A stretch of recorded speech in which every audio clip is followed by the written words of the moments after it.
국민의힘 차기 당대표를 뽑는 전당대회가 2달 앞으로 다가온 가운데 수도권 대표론을 주장하고 있는 사선 중진 윤상현 의원이 경선 출마를 공식 선언했습니다. 뺄셈 정치가 아닌 덧셈 정치를 구현하겠다. 포부를 밝힌 윤상현 의원 직접 전화 연결해서 출마 이변 들어보겠습니다. 의원님 전화 연결돼 있죠? 예, 윤상현 의원입니다. 네, 의원님 안녕하십니까? 예. 자, 구미에서 예. 당대표 후보 출마 공식 선언하셨습니다. 수도권을 이제 강조를 하시는데 또 구미에서 출정식을 연 이유가 있을까요? 그걸 이제 많이 이제 물어보시는데 예. 일단 우선은 구미 박정희 대통령 생가 앞에서 했거든요. 네. 참배를 하고 한마디로 박정희 정신을 일깨우고 또 상기시키려고 갔습니다. 아하. 아시다시피 박정희 대통령이 이제 혁명적인 문제의식을 가진 지도자 아닙니까? 네. 일단 혁명적인 경제 변화를 가져오셨죠. 경제 성장 속도가 유럽보다도 10배 또 일본보다도 5배 정도 빨랐거든요. 네. 박정희 정신이라는 게 본질은 진취적이고 혁신적이고 전략적인 그런 정신이 있는데 우리 국민의힘을 보면 한마디로 영남 자민련 수준 아닙니까? 영남 자민련. 네. 예, 수도권의 의석수가 거의 없습니다. 그래서 이게 국민의힘 민당 전선이 낙동강까지 내려와 있다. 낙동강 전선에 왜 자꾸 머무르게 하느냐. 한강 전선으로까지 진격하자. 그래서 이 수도권으로 진격하자. 네. 그게 바로 박정희 정신이다. 그래서 자꾸 지도부를 왜 우리는 영남권에 가두려고 하느냐. 네. 수도권에서 사랑받는 또 강한 정당을 만들자. 네. 이런 의미를 부여하러 내려갔습니다. 영남 자민련으로 방금 표현하셨는데 결국 예. 지금 국민의힘이 좀 혁신보다는 각오로 적하고 있다 이렇게 표현하는 것입니까? 영남 자민련이라고 말씀드리는 예. 우리가 국회의원 의석수를 일단 보면요. 네. 300석 중에 비례대표가 지금 47개가 있고요. 네. 그 지역구가 253개가 있는데 지난 우리 총선 때 보면은 서울에 49석 중에 우리 국민의힘 8석 얻었고요. 경기도 50석 중에 7석 얻었고요. 네. 인천 13개 중에 뭐 국민의힘 미래통합당이자 당시 한석, 제가 무소속 2석 얻었습니다. 2석 얻은 택이죠. 예. 대전 같은 경우에는 뭐 8개 의석 중에 한 석도 없습니다. 이게 보면 수도권 의석이 121석 중에 한 7개 정도 얻었거든요. 네. 이게 영남 자민련인데 이건 전국 정당의 모습이 아니지 않습니까? 그렇죠? 예. 121석 중에 17석. 그래서 수도권으로 진격하자. 근데 제가 그래서 이 당권 네. 이제 주자들 또 윤핵관이라는 분들 네. 수도권 전선에 들어오는 게 결국 대통령 위한 길 아닙니까? 근데 거기 오는 걸 전부 다 주저해요. 네. 당 지지도를 55, 뭐 대통령 지지율 60% 만들겠다는 분 있지 않습니까? 그분도 그냥 그 정도 본인이 만들 수 있으면 당연히 올라오는 거 아닙니까? 네. 근데 올라오면 한가한 소리라고 그래요. 네? 과거에 보면요. 2008년도에 정몽준 의원 같은 경우에 예. 울산 자기 텃밭 지역구를 버리고요. 동작을 해왔어요. 당시 대통령 후보로 나왔던 정동영 의원. 네. 하고 싸워서 이겼거든요. 그렇죠. 동작에서. 그럼 결기가 없어요. 예. 결기가 있어야 된다. 그 전부 그냥 기득권에 안주하는. 그러니까 이걸 말씀드린 겁니다. 영남이 아니고 하여튼 좀 올라와가지고 네. 서울에서 수도권에서 한판 해야 된다. 이 말씀이네요. 수도권에 한번 처절한 민심 한번 보면서 네. 당신을 던져봐라. 근데 장재원 의원이 뭐 패륜적 발언이다 이런 또 얘기도 했더라고요. 그러니까 장재원 의원도 마찬가지예요. 2012년도에 예. 당시에 왜 우리는 수도권 왜 안 나오냐. 한나라당 중진들 전부 수도권 출마를 요구했어요. 험지 출마라고. 예. 근데 그게 안 했거든요. 심지어 박근혜 대통령한테도 아예 제가 알기로는 당시에 종로구에 가라. 왜 안 종로로 가냐. 가라. 그때 그 한나라당 중진에 대해서 통탄한다고 그랬거든요. 예. 근데 지금 와서는 이제 그게 패륜이라고 그럽니다. 이게. 이게 시기적으로 시대에 따라 달라요. 네. 이게 우리 당의 모습입니다. 당의 모습. 이게 그래서 뭐 무슨 연대라고 김장연대 뭐 이러고 얘기하지 않습니까? 예.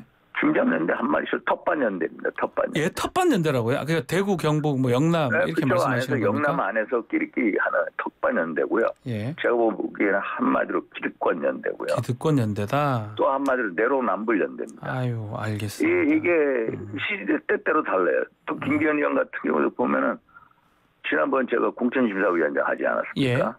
작년에 6.1 지방선거 때 국회의원 재보궐선거가 있었어요. 네. 안철수 그때 후보자한테 험지 출마 요구를 했어요. 어? 네. 분당갑이 아니라 개항을해 가라 한마디로. 개항에 가라. 예. 이재명. 예.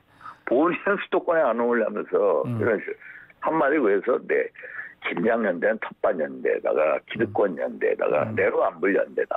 수도권에 올라오지 못하고 그냥 영남권에서 예. 그냥 그게 바로 허장성세다. 네. 이런 말씀을 드립니다. 그렇죠. 텃밭연대, 뭐 내로남불연대 말씀하셨는데 이 중요한 거는 또 대통령의 어떤 마음, 윤심 이 부분 아니겠습니까? 대통령 뭐 신년 인터뷰에서는 윤핵관 누군지 모르겠다라고 하는데 예. 저도요. 예. 저는 윤핵관이라면은 정말로 대통령 성공을 위해서 기득권을 버리고 정말 자기 희생의 자세가 있어야 되지 않습니까? 네. 전부 근데 이 영남권에 앉아가지고 정말로 윤핵관이라면은 대통령 위원 사람이라면은 네. 자기 텃밭 이꼴 공천되는 지역이 아니라 텃밭을 버려라 이거야. 후배나 정치 지망생 물려주고 자기는 수도권 한석이라도 와가지고 지경을 넓혀야 되지 않습니까? 네. 그게 진짜 윤핵관 아닙니까? 그렇죠? 그렇게 해야 된다 이 말씀이죠. 사람이 어디 있습니까? 그래서 윤핵관은 누군지 모르겠다. 네. 솔직히 실망이죠. 자기 정치나 하는 사람들로 보이죠. 우리 윤상현 의원님도 윤핵관은 아닙니까? 어떻습니까? 뭐 예전에 신윤이라고 또 얘기도 했었는데. 윤핵관이라고 하는 거는 우리 이준석 전 대표께서 만든 말이긴 한데요. 이제 뭐라고 그랬나? 핵심 관계자입니다. 예. 전략, 판단력, 뭐 무슨 행동력에서 윤핵관이다. 그런데 저는 대통령께 드릴 말씀 바로 과감하고 당당하게 드립니다. 알겠습니다. 네. 자, 그래서 이런 것들을 좀 개혁하기 위해서 출마 명분으로 공천 개혁을 지금 들고 나오셨습니다. 좀 소개 좀 해주십시오. 공천은요, 솔직히 이제 여러 가지가 있는데요. 우선 출마 명분은 우리 당이요. 네. 전부 윤석열 정부의 성공을 얘기합니다. 근데 과거에요. 우리 박지원 앵커님. 네. 우파 정부가 성공한 예가 있었어요? 성공을 거의 없었습니다. 네. 그거 자꾸 립서비스 하지 마라. 제가 보면 우파 정부의 성공 대단히 위험. 이게 시험 가능성이 성공 확률이 참 낮다. 네. 그럼 우리 당이 바로 서자. 네. 뺄셈 정치의 DNA, 이익 집단의 DNA, 또 군림하는 DNA 이런 거 혁파하자는 거고요. 네. 공천은 솔직히 저보다 공천 학살 경험 많은 사람이 없습니다. 그렇죠? 공천 많이 탈락되셨잖아요. 무소속 계시고요. 제가 공천 탈락 한 4번 했고요. 네. 제 지역구에서만 2번이나 이제 탈락했고요. 무소속으로 또 출마해서 당선돼서 오지 않았습니까? 생환했다고 하죠. 예. 그래서 저는 공천 갈등은 있을 수 있겠죠. 그러나 철저하게 경쟁력 중심에 이기는 공천 가자. 이런 생각을 가지고 있습니다. 이기는 공천을 할 것이다. 당대표가 된다면. 근데 그게 이제 당대표가 공천권을 가지고 있다. 막 자꾸 그런데 저는 그렇게 생각하지 않습니다. 공천권을 당대표가 가지고 있는 게 아니라 공천관리위원회에서 시스템적으로 하는 게 공천이거든요. 그래서 좀 어폐가 있습니다. 자기의 의견을 공관위 전달하는 거죠. 그걸 공천을 대표가 한다? 그건 말이 안 됩니다. 저는. 자, 어쨌든 지금 여론조사를 조금 보면 조금 지지율은 좀 다른 주자들 비해서는 좀 낮아 보이긴 합니다. 그럼요. 왜냐면은 다른 주자들은 당 대표나 대통령 후보나 원내대표 하신 분이거든요. 인지도도 지금은 지지율이라기보다 하나의 인지도이고요. 아시다시피 저는 친박 핵심이어가지고 당권 정지도 1년 당하고 지구당위원장 박탈당하고 공천 탈락 무소속 출마하고 하지 않았습니까? 또 문재인 정부에서도 친박 관계자들 얼마나 이제 여러 가지 정치적으로 법적으로 이렇게 괴롭히지 않았습니까? 그래서 저도 정치적인 기소 받았고 지난달에 비로소 대법원에서 무죄가 확정됐거든요. 아하, 예. 한동안 오랫동안 이제 정치인 이제 동면 상태에 있었습니다. 근데 제가 뭐 후보 등록하고 이제 구도가 명확해지면요, 네. 지지율이 좀 출렁일 것이다. 컷오프가 통과되면 그때부터 이제 저 윤상이 보이기 시작할 거다. 컷오프를 통과해야 된다. 컷오프. 그 다음부터 저 윤상이 보입니다. 지금 수많은 후보군 중에 하나 인지도 없는 후보이기 때문에. 예. 그래서 결선 투표제도 있고요. 네. 그리고 일단 컷오프가 되면은 수도권에서 대표가 나와야 한다는 여론이 대단히 올라갈 겁니다. 혹시 김기현 이제 의원 같은 경우는 지지율이 좀 출렁출렁거린 것 같습니까? 어떻습니까? 김기현 대표는 지금 상승세를 타고 있거든요. 네. 그런데 이제 영남권 연대로 해서 올라오고 있는데 민당 같은 경우 보십시오. 대단히 전략적이지 않습니까? 예. 어차피 민당 호남을 석권하고요. 국민의힘은 영남을 석권하고 그럼 수도권 싸움이 되지 않습니까? 예. 한강 전선이요. 그러면 민당 같은 경우에는 당 지도부가 전부 다 수도권 위원이에요. 호남이 거의 없습니다. 예. 한 번도 없어요. 비수도권은. 예. 원내 지도부도 전부 다 수도권 위원이에요. 아주 전략적인 선택을 하지 않습니까? 아하. 그러면 국민의힘도 그런 전략적인 선택을 할 거다. 그렇게 해야 된다 이 말씀이죠. 예, 예, 어차피 수도권에서 싸워야 되는데 수도권에서 싸워서 이길 수 있는 후보가 누구냐. 아하. 이런 쪽으로 가면은 이제 뭐 본인의 이제 그 어떻게 될지 모르겠습니다만은 네. 그때 돼서야 이제 제가 보이기 시작했고요. 수도권 지금 대표는 결국은 네. 그러면 다른 주자들 안철수 뭐 후보라든지 나경원 지금 부위원장이 떠오르는데 또 당대표 출마할 때 안철수 의원이 축사를 보냈더라고 유일하게. 예. 어떻게 연대설 얘기가 자꾸 나오고 있는데요. 예. 그 의원하고는 저하고는 뭐 재작년 4월 7일 서울시장 재보궐선 때부터 네. 선거 때부터 같이 했고요. 제가 또 작년에 공천심사위원장이면서 분당갑에 공천 네. 결정했고요. 저는 이제 정적인 동지로 생각합니다. 아, 동지로 생각하신다. 예. 연대 부분 어떻게 얘기가 연대 얘기가 나오고 있어요? 그 수도권 연대 나오는데 수도권 연대는 이제 그 김장연대의 대안 개념을 언론에 붙인 거고요. 근데 저하고 안철수 대표는 기본적으로 이제 지금 당 대표 경선을 두고 예. 협력적인 경쟁 관계다. 왜냐 일단은 제가 당 대표 후보자 수도권 출마하자 그런 네. 결기를 보여주자 제안했는데 안 의원께서 아주 화답하셨죠. 그래서 그런 면에 있어서 수도권 연대 얘기가 나옵니다만.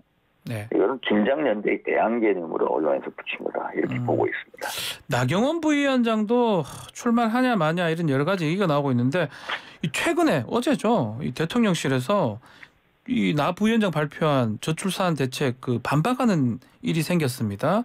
이걸 어떻게 해석해야 됩니까? 저도요. 저게 보면은 이제 일단 그분의 판단에 대해서는 제가 뭐래라 할 입장은 아닙니다만은 이제 그게 내부적인 검토를 했다는 거거든요. 그래서 연 12조가 들고 기재부나 이제 정부 측에서 반대를 했는데 그것을 또 발표를 하지 않았습니까? 네. 그래서 아마 전당대회를 앞두고 정치적인 발언을 보는 게 아닌가. 아. 네? 근데 해촉할 수도 있다 이렇게 얘기를 했습니다. 예. 그래서 자꾸 전당대회를 보고 정치적인 발언이다. 일단은 정부 측 인사 아닙니까? 아하, 예. 정부 측 인사죠. 근데 자꾸 이 정부 측 기자하고 어긋나는 발언을 한다. 그래서 어제 또 페이스북에 글을 올린 거에 대해서 대통령실 관계자가 또 이 반발을 했더라고요. 예. 그래서 대단히 실망스럽다. 부적절한 행위다. 이런 식으로 반박하는 거 보면은 여러 가지 복선이 있는 건 복선이 있다. 예. 그렇다면 이게 개인적으로 선택해야 될 부분이긴 한데 나경원 부위원장이 출마를 해야 된다고 보십니까? 어떻게 보십니까? 제가 보기에는 뭐라고 할 수 입장 아닙니다만 이제 현실적으로는 출마가 쉽지는 않아 보입니다. 왜냐하면 이게 맡고 있는 직을 던지고 나오면 또 이 무책임하다는 여론에 역풍을 맞을 수도 있고요. 그럼 이런 경우에는 이제 당대표 생각이 있었다면 맡기 전부터 이걸 안 맡았어야 된다. 맞지 않았을 게 좋지 않았냐. 이런 생각이 듭니다.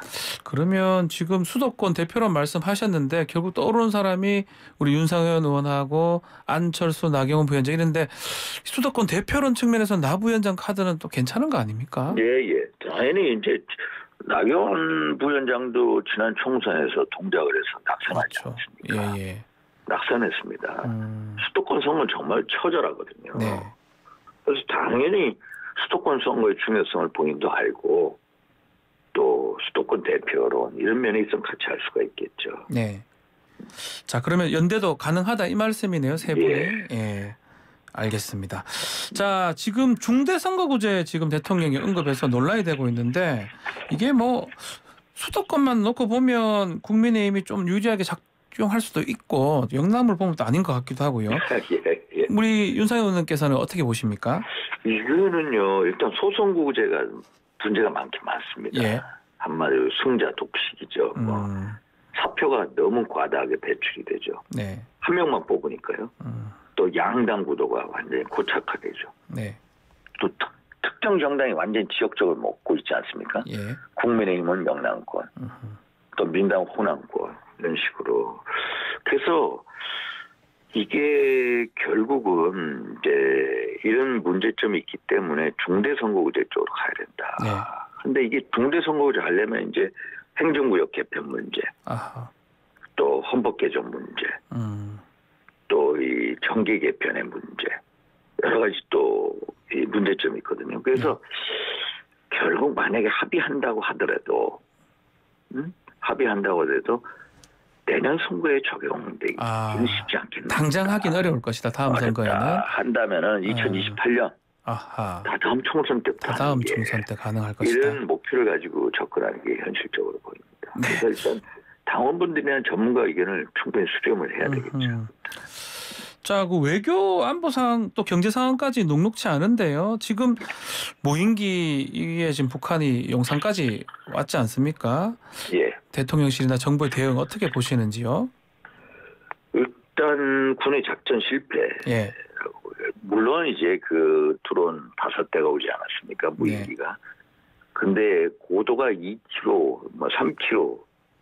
이게 2m짜리가 고도 3km에서 떠서 다닌다는 거거든요. 그럼 솔직히 탐지나 추적이나 격추하는 게 힘든 게 사실입니다. 솔직히. 그렇지만 일단 군의 작전 실패에 대해서는 인정을 해야 된다. 그래서 일단은 원인 진단이 우선이고요. 네. 그래서 영공이 뚫린 거라든지, 물론 탐지는 우리 이 문준석열 정부에서는 탐지를 했고 지난 문재인 정부에서는 탐지조차 못했거든요. 네네. 그래서 이제 작전이라든지 무기 시스템이라든지 지휘부 좀 총체적으로 점검해야 된다. 알겠습니다. 이런 생각하고 있습니다. 자, 외교, 안보, 경제 이거 잘 대응하기 위해서 이 윤상현 의원이 당대표가 돼야 된다. 마무리 말씀 한번 부탁드리겠습니다. 제가요. 이 한국 정치는 필연적으로 남북관계 4대 강국 외교와 안보상하고 긴밀히 연결이 돼 있습니다. 그래서 이런 거에 대한 기본적인 인식이나 철학이 중요하고요. 예전에 제가 미국에서 공부할 때 존 F 케네디 대통령이 한 말. 네. 영어로 해도 됩니까? 영어로 좀 해주십시오. Domestic policy can only defeat us. Foreign policy can kill us. 이게 무슨 말이에요? 해석해 주셔야 됩니다. 예. 내치에서의 실수는 선거에 지면 그만이다. 그러나 외교 실수는 우리 모두를 죽인다. 자멸시킨다. 자멸시킨다는 겁니다. 그만큼 우리 운명하고 직결된 게 외교고 안보 사항이다. 네. 이런 말씀. 그래서 외교 안보 이런 거에 대해서 전문가적인 식견이 당대표에 필요하다. 이런 말씀을 드립니다. 알겠습니다. 자, 오늘 말씀 여기서 마무리를 짓겠습니다. 감사합니다. 감사합니다. 윤상현 국민의힘 차기 당권주자와 함께했습니다.